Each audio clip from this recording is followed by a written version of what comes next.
Hello friends, welcome back to success spark academy YouTube channel. आज हम अपने sound के चैप्टर से रिलेटेड कुछ एमसीक्यू प्रैक्टिस करेंगे। इससे पहले हमने फोर्स, फ्रिक्शन और लाइट के चैप्टर से रिलेटेड 20 क्वेश्चंस प्रैक्टिस किए थे। तो चलिए शुरू करते हैं। First question is sound is primary produced by which of the following process. किस प्रोसेस की वजह से, इनमें से कौन सा ऐसा फिनोमिना है जिसकी वजह से साउंड प्रोड्यूस होती है? फ्रिक्शन से, vibration of objects, rotation and reflection. आप पढ़ के आए हो due to vibration of object. Next is in which of the following medium can sound not travel. इनमें से कौन से मीडियम के अंदर साउंड ट्रेवल नहीं कर सकती? ऑप्शन है would, water, air and vacuum. And the answer is vacuum. Note पूछ रहे हैं ना कि किसके अंदर ट्रेवल नहीं कर सकती, तो आंसर क्या आएगा? वैक्यूम। नेक्स्ट है in which state of matter does sound propagate the fastest. सबसे तेज किस में ट्रेवल करती है? सॉलिड, लिक्विड, गैसेस और इक्वल। क्या सभी में इक्वल स्पीड से ट्रेवल करती है, या सॉलिड में ज्यादा, या लिक्विड में, या गैस में?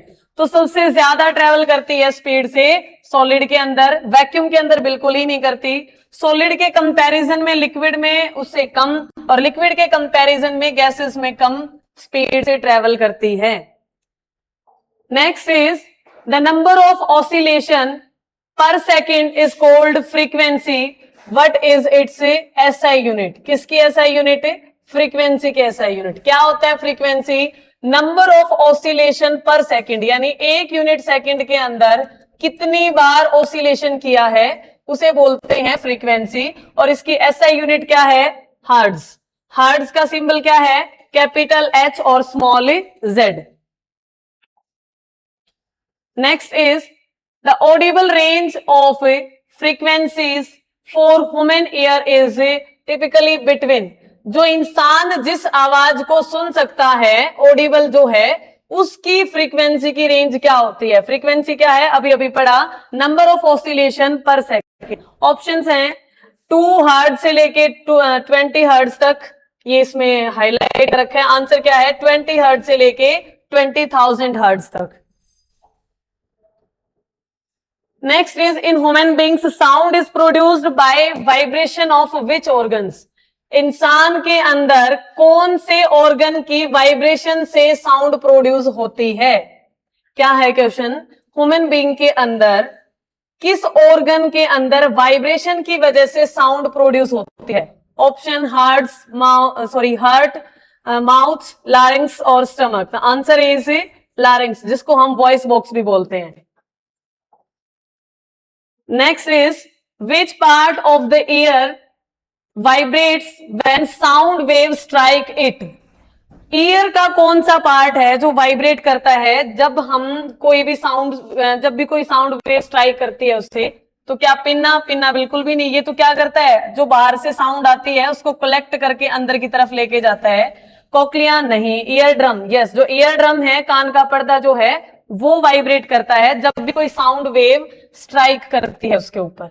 और फिर आगे जाके वो वाइब्रेशंस अलग अलग जो फ्रीक्वेंसी से थी उसको एम्पलीट्यूड करके जो हमारी नर्व्स हैं, वो जो ऑडिटरी नर्व्स हैं, वो उसको कलेक्ट करके ब्रेन तक पहुंचाती है। फिर ब्रेन उस साउंड को आइडेंटिफाई करता है। Next is sound having a frequency lower than 20 hertz are classified as. 20 hertz से कम साउंड जो होती है उसको किस कैटेगरी के अंदर रखा गया है? क्या अल्ट्रासोनिक, क्या इंफ्रासोनिक, या सुपरसोनिक, या ऑडिबल? तो क्या आ जाएगा? इंफ्रासोनिक। ये होती है 0 हर्ट्ज से लेके 20 हर्ट्ज तक। अल्ट्रासोनिक होती है 20,000 हर्ट्ज से अबो जितनी भी है। और जो ऑडिबल है वो होती है 20 हर्ट्ज से लेके 20,000 हर्ट्ज तक, जिसको हम सुन सकते हैं। Next is frequencies above 20,000 hertz are known as ultrasonic. Which animal uses these to navigate? मतलब कौन सा एनिमल है जो यूज करता है इसे? तो वो क्या है भाई? बैट। बैट जो जिसको चमगादड़ बोलते हो, वो अपनी साउंड प्रोड्यूस करके अपने बैरियर को पहचानता है कि सामने कोई है या नहीं है, और उसी हिसाब से जैसे मान लो कोई भी आगे बैरियर आ गया, जैसे ये यहाँ इंसेक्ट है, तो ये यहाँ से इंफ्रासोनिक साउंड प्रोड्यूस कर रहा है और ये इंफ्रासोनिक टकरा के वापस बैट के पास आती है, जिससे इसको पता चल जाता है कि आगे कोई बैरियर है, तो ये अपना रास्ता चेंज कर लेता है। Next is the loudness of a sound depend primarily on which property of the waves. जो loudness है वो किस property पे डिपेंड करती है? वो डिपेंड करती है एम्पलीट्यूड पे। फ्रीक्वेंसी क्या डिसाइड करती है? पिच। टाइम पीरियड क्या डिसाइड करता है? ये तो नंबर ऑफ ऑसिलेशन इन, एक ऑसिलेशन कितने टाइम में किया है वो होता है time period. Next is pitch और shrillness of a sound is determined by its. ये हमने पिछले क्वेश्चन में अभी अभी पढ़ा कि जो पिच और श्रिलनेस है कि आवाज कितनी तीखी होगी कितनी मोटी होगी, ये डिटरमाइन करने के लिए साउंड की कौन सी क्वालिटी कौन सी प्रॉपर्टी डिसाइड करती है? तो आंसर क्या आएगा? फ्रीक्वेंसी। अगर फ्रीक्वेंसी ज्यादा है तो साउंड की जो पिच है वो ज्यादा होगी, वो ज्यादा श्रिल होगी। Next is the loudness of sound is expressed in a unit called. Loudness को डिसाइड कौन करता है? एम्पलीट्यूड। लाउडनेस की यूनिट क्या होती है? डेसिबल। एम्पलीट्यूड की यूनिट क्या होती है? मीटर। एम्पलीट्यूड क्या होता है? मेन पोजीशन से वाइब्रेटिंग पार्टिकल ने कितनी मैक्सिमम डिस्टेंस से कवर की है। Next is the repetition of sound caused by it's reflection from a hard surface is called. जो बार बार रिपीटेशन होता है साउंड का, ये जो रिपीटेशन रिफ्लेक्शन की वजह से हुआ है उसे हम क्या बोलते हैं? मतलब ऐसा फिनोमिना जिसके अंदर रिफ्लेक्शन ऑफ साउंड की वजह से बार बार साउंड रिपीट हो रही है, उसे क्या बोलते हैं? Echo. Next is sound wave in air are characterised as. Sound wave कौन सी तरह की वेव है? सीधा सीधा ये पूछा गया है। तो साउंड वेव्स ट्रांसवर्स वेव्स नहीं होती, लॉन्गिट्यूडनल वेव्स होती हैं। और जो ट्रांसवर्स वेव का एग्जांपल वो है लाइट। ट्रांसवर्स वेव और लॉन्गिट्यूडनल वेव्स क्या होती हैं? ये प्रोपेगेशन डिसाइड करती है कि जो मीडियम के पार्टिकल हैं और जो लाइट या साउंड के पार्टिकल हैं वो किस डायरेक्शन में वाइब्रेट कर रहे हैं। नेक्स्ट है what is the velocity of sound in vacuum. क्या होती है velocity of sound in vacuum? Sound travel कर सकती है वैक्यूम में, तो वेलोसिटी क्या होगी? 0। Next is Sonar. Full form is a sound navigation and ranging makes use in which type of waves. यानी सोनार कौन सी तरह की वेव यूज करके अपने आप को वर्किंग में लेके आता है? तो आंसर क्या आएगा? Ultrasonic waves. Next is to hear a distinct echo, the minimum distance of the obstacle from the source should be approx। यानी जहां से साउंड प्रोड्यूस हुई है, सोर्स और जो ऑब्स्टेकल है जहां से साउंड टकरा के वापस आएगी, उसके बीच में कितनी डिस्टेंस होनी चाहिए ताकि एको बने? तो वो आंसर है भाई हमारा 17.2 metre. Next is the time taken to complete one oscillation is called time period. एक ऑसिलेशन कंप्लीट करने के लिए जितना टाइम चाहिए उसे क्या बोलते हैं? Time period. जैसे यहां देखिए, ये पेंडुलम है, यहां पर यहां से मेन पोजीशन मान लो ये है, इस मेन पोजीशन से इसने वाइब्रेशन करने शुरू की। ये सबसे पहले ए पोजीशन पे आता है, फिर वापस बी पे जाता है, फिर सी पे जाके वापस बी पे आता है। ये कंप्लीट एक ऑसिलेशन होती है। इस ऑसिलेशन को कंप्लीट करने के लिए जितना भी उसने टाइम कि जितने भी टाइम की रिक्वायरमेंट है उसे उसका टाइम पीरियड बोलते हैं। It is related to frequency. तो जो टाइम पीरियड और फ्रीक्वेंसी है उसके बीच में क्या रिलेशन है? Answer is T is equal to 1/f। अगर टाइम पीरियड ज्यादा है तो फ्रीक्वेंसी कम होगी, और फ्रीक्वेंसी स्टॉप करना, ये गलत है भाई। रिलेशन क्या है यहाँ पे? T is equal to 1/f। Time period अगर कम होगा तो फ्रीक्वेंसी ज्यादा होगी, और अगर फ्रीक्वेंसी कम होगी तो टाइम पीरियड ज्यादा होगा। टाइम पीरियड और फ्रीक्वेंसी एक दूसरे के इनवर्सली प्रोपोर्शनल होंगे। इनवर्सली प्रोपोर्शनल में क्या होता है कि अगर एक क्वांटिटी ज्यादा बढ़ती है तो दूसरी क्वांटिटी कम हो जाती है। Next is unpleasant, unwanted and loud sounds in environment are termed as. जो अनप्लीजेंट और अनवांटेड लाउड साउंड होती है उसको क्या बोलते हैं? हम उसे बोलते हैं noise pollution. Next is the to and fro या back and forth motion of an object is called. या तो टू एंड फ्रो या बैक एंड फोर्थ मोशन को हम क्या बोलते हैं? लीनियर मोशन नहीं, वाइब्रेशन। सही आंसर क्या आ जाएगा? वाइब्रेशन। It is true. जो साउंड है वो वाइब्रेशन की वजह से होती है। वाइब्रेशन क्रिएट साउंड, यानी वाइब्रेशन की वजह से साउंड बनती है। इनमें से कौन सी स्टेटमेंट इसको एक्सप्लेन करती है? Only sound need an intermediatory to travel. Sound को ही मीडियम की जरूरत पड़ती है।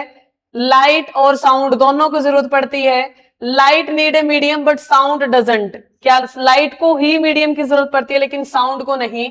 Sound travel faster than light. तो क्या आंसर आएगा?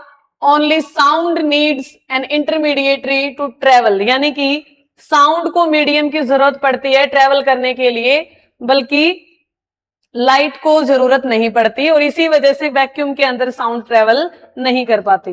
Next is sound is a sequence of pressure wave which media can it travel through. यानी साउंड कौन से मीडियम से ट्रेवल कर सकती है? क्या ओनली गैस से, ओनली लिक्विड से, ओनली सॉलिड से, सॉलिड लिक्विड एंड गैस से? तो आंसर क्या आ जाएगा? सॉलिड लिक्विड एंड गैस हर एक मीडियम के अंदर ट्रेवल कर सकती है except vacuum. To reduce loudness what should you do. Loudness को रिड्यूस करने के लिए तुम्हें क्या करना चाहिए? लाउडनेस किस पे डिपेंड है? एम्पलीट्यूड पे। अगर एम्पलीट्यूड के ऊपर इफेक्ट डालोगे तो लाउडनेस पे भी इफेक्ट पड़ेगा। लाउडनेस बताएगा कि आवाज कितनी ऊंची होगी। क्या तुम फ्रीक्वेंसी को कम करके लाउडनेस पे फर्क डाल सकते हो? नहीं। क्या इंक्रीज एम्पलीट्यूड, ये तो कह रहा है कि रिड्यूस करने के लिए एम्पलीट्यूड को रिड्यूस करके ही तुम लाउडनेस को रिड्यूस कर सकते हो, इंक्रीज करके नहीं। तो सही आंसर क्या आएगा? Reduce amplitude. Next is high frequency sound has what pitch.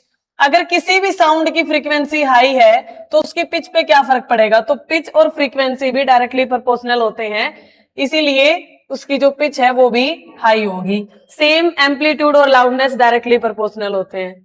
Next is Audible range. Audible range हमने पढ़ा कितनी है? 20 to 20,000 हर्ट्ज। लेस देन 20 कौन सी है? इंफ्रासोनिक। 20,000 से ऊपर वाली कौन सी है? अल्ट्रासोनिक। नेक्स्ट एक ये क्वेश्चन प्रैक्टिस करो, इसमें क्या लिखा हुआ है कि पेंडुलम है जिसने 20 ऑसिलेशंस किए हैं 4 सेकंड में। कितने ऑसिलेशन है टोटल? 20। और कितने देर में? 4 सेकंड में। टाइम पीरियड पूछ रहा है, क्या होगा? टाइम पीरियड क्या होता है? 1/f। एफ क्या होता है? Number of oscillation per unit time. कितने ऑसिलेशन है? 20। ये तो 4 सेकंड में, लेकिन हम 1 सेकंड में निकालेंगे तो 4 से डिवाइड करेंगे, तो फ्रीक्वेंसी कितनी आ गई? 5। फ्रीक्वेंसी को किस में मेजर करते हो? हर्ट्ज में। टाइम पीरियड निकालोगे तो क्या आएगा? 1/5, दैट इज 0.2 सेकंड, क्योंकि टाइम को किस में मेजर करते हो? सेकंड में। टाइम पीरियड और फ्रीक्वेंसी के बीच में क्या रिलेशन है? Inversely proportional. हमें टाइम पीरियड निकालना था तो उसके लिए उससे पहले हमें फ्रीक्वेंसी का पता होना चाहिए। फ्रीक्वेंसी क्या है? Total number of oscillation per unit time. यहां क्या है? 4 सेकंड में है, तो हमें 1 सेकंड के लिए निकालने के लिए उसको डिवाइड करना पड़ेगा। फ्रीक्वेंसी का इनवर्सली क्या होता है? Time period. तो आंसर क्या आ जाएगा? 0.2 second. Next is what vibrates in the larynx to produce sound. Larynx क्या है? वॉइस बॉक्स जो ह्यूमन बीइंग के अंदर होता है, और यहीं से साउंड प्रोड्यूस होती है। हमें पता है कि साउंड वाइब्रेशन से प्रोड्यूस होती है, तो लारिंक्स के अंदर ऐसी क्या चीज है जो वाइब्रेट करती है? वो है वोकल कॉर्ड। ठीक है। Why is men's voice lower in frequency. Frequency कम यानी कि पिच कम है तो आवाज मोटी क्यों होती है? क्योंकि जो मेल्स होते हैं उनकी जो वोकल कॉर्ड है वो लॉन्ग और थिक होते हैं, और वुमेन्स की जो वोकल कॉर्ड है वो थिन और शॉर्ट होते हैं, जिसकी वजह से हायर फ्रीक्वेंसी की साउंड प्रोड्यूस होती है। हायर फ्रीक्वेंसी की वजह से हायर पिच बनती है, और उसकी वजह से जो साउंड है वो श्रिल बनती है, यानी तीखी बनती है। Next is which is a source of noise pollution. इनमें से कौन सा ऑप्शन ऐसा है जो नॉइस पॉल्यूशन को डिराइव करता है। A gentle breeze, loudspeaker और बर्स्टिंग मतलब क्रैकर्स यानी पटाखे की आवाज और लाउड स्पीकर क्या है, नॉइज पॉल्यूशन के रीजन है। तो आसानी था। Next is a potential consequences of excessive noise pollution, यानी कि जो नॉइज पॉल्यूशन है उसके क्या इफेक्ट है, क्या बैड इफेक्ट या गुड इफेक्ट डालता है ये। तो ये क्या करता है, पार्शियली हियरिंग यानी सुनने में जो कमी आती है, बहरापन, और impairment and hypertension, blood pressure high हो जाता है, एंजाइटी हो जाती है, और स्लीप से रिलेटेड यानी नींद से रिलेटेड बीमारियां भी हो जाती हैं। इंप्रूव स्लीप क्वालिटी, ज्यादा अच्छी थोड़ी हो जाती है, वो तो बुरी होती है, कम हो जाती है नींद। वाइब्रेशन, कुछ की पॉइंट्स हैं ये, जैसे वाइब्रेशन से क्या होती है, साउंड प्रोड्यूस होती है। जितनी भी साउंड है उन सभी का जो सोर्स है वो वाइब्रेशन है। वाइब्रेशन के बिना साउंड प्रोड्यूस नहीं हो सकती। एम्पलीट्यूड क्या करता है, लाउडनेस को कंट्रोल करता है। ज्यादा एम्पलीट्यूड होगा तो लाउडनेस ज्यादा होगी। और ह्यूमन रेंज क्या है सुनने की, 20 हर्ट्ज से लेके 20,000 हर्ट्ज तक। हर्ट्ज किसकी यूनिट है, फ्रीक्वेंसी की यूनिट है। मीडिया किस किस के अंदर वो ट्रेवल कर सकती है, सॉलिड में, लिक्विड में, गैस में। वैक्यूम के अंदर वो ट्रेवल नहीं कर सकती, कौन, साउंड, लेकिन लाइट ट्रेवल कर सकती है। फ्रीक्वेंसी क्या करती है, कंट्रोल पिच, पिच को कंट्रोल करती है। अगर पिच ज्यादा होगी तो सॉरी फ्रीक्वेंसी ज्यादा होगी तो पिच भी ज्यादा होगी, और इनकी वजह से साउंड स्ट्रिल होती है। नॉइज पोल्यूशन किसकी वजह से होती है, एक्सेस नॉइज की वजह से, लाउड नॉइज की वजह से। इसको रिड्यूस कैसे कर सकते हो, प्लांट्स लगा के, या फिर जहां जरूरी नहीं है वहां साउंड को कम करके या कम आवाज में म्यूजिक चलाना। और इसके हेल्थ पे क्या इफेक्ट्स हैं, हमें नींद की बीमारी हो सकती है, नींद ना आना, एंग्जाइटी होना, और जैसे कि कान से सुनाई ना देना, ये सब बीमारियां हो सकती हैं। तो आज के लिए इतना ही। कल हम अपने नेक्स्ट चैप्टर के साथ शुरू करेंगे। अभी तक हमने तीनों चैप्टर कंप्लीट कर लिए हैं और उनके एमसीक्यू भी प्रैक्टिस कर लिए हैं। यहाँ पे अगर किसी ने इससे पहले जो वीडियो हमने रिकॉर्ड्स की हैं या जो चैप्टर्स हमने किए हैं वो नहीं देखे हैं, तो इससे पहले वो चैप्टर देखें, वो वीडियो देखें, उसके बाद ही यहाँ पर प्रैक्टिस के लिए आए, नहीं तो आप प्रैक्टिस नहीं कर पाओगे। Thank you so much.